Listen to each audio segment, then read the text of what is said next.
All right, music fans, welcome back. Harmless Dave here, talking real music in real time for real people just like you and just like me. Interesting article here about a reunion between Valerie Bertinelli and her son Wolfgang. You know, was she ever Valerie Van Halen? Because that would be such a cool VVH, Valerie Van Halen. In the era of quarantine and social distancing, something as simple as a hug is a real treat. And apparently, Valerie finally got to give her 29-year-old son, Wolfgang Van Halen, a hug. And there's the picture. Cool picture. And you know what's weird? This kind of triggered something that I read in this book here, which, by the way, I would definitely recommend it.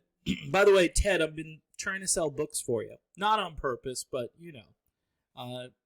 This is a cool book. Ted Templeman, Platinum Producers, Life and Music. Available where all books are sold. Probably easiest to get on Amazon. Here is Ted talking about something that happened. Very interesting. Back in 1989, he says, I don't think we'd even finished the basic tracks on the record when I got an unexpected call from Valerie Bertinelli. It was New Year's Eve, and it was 1989. New Year's Eve in 1989, and guess what happens? Ed had gotten into a heated argument with her father, and he punched Ed in the face. He hadn't meant to hit him as hard as he did, but regardless, Ed was in a bad way. Valerie, understandably, was incredibly distraught. He says, I hauled ass from my Santa Barbara place to their house. When I got to see Ed, he looked horrible. The side of his face was purple and blown up like a balloon. I helped her get Ed into the car, and we raced to the emergency room at St. Joseph's Hospital in Burbank. I stayed with them that night while she put the wheels into motion to get Ed into a month-long treatment program for substance abuse. It's a reminder to me when I think back of how much affection I had for Ed. I love the guy. I did and would still do anything for him.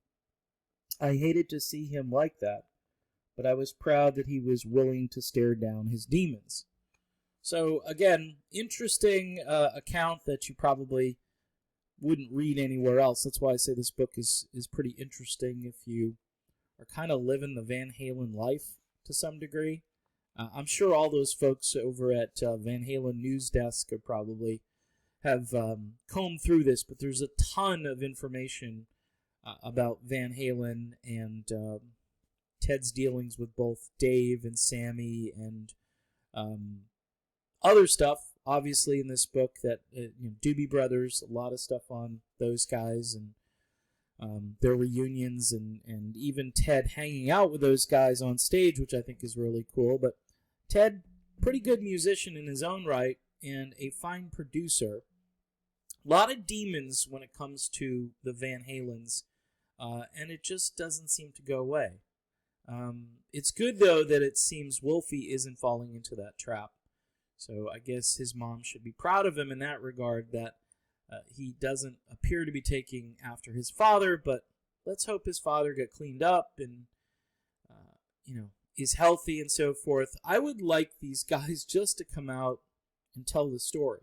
What's happening now, and that way fans can kind of at least know where everything is at, rather than relying on David Lee Roth for speculation and information. And I think David knows. I think Dave knows what's going on with Ed, and obviously Wolfie does too, but Wolfie is playing it just like the old Van Halen playbook, whereas Dave is out there trying to, sort of unfortunately do a little self-promotion off of, Van Halen's absence from pretty much everything. So there you have it. Interesting take. The producer helping Ed out, 1989. And even to this day, maybe Eddie needs some support from someone. If not Ted, then his family.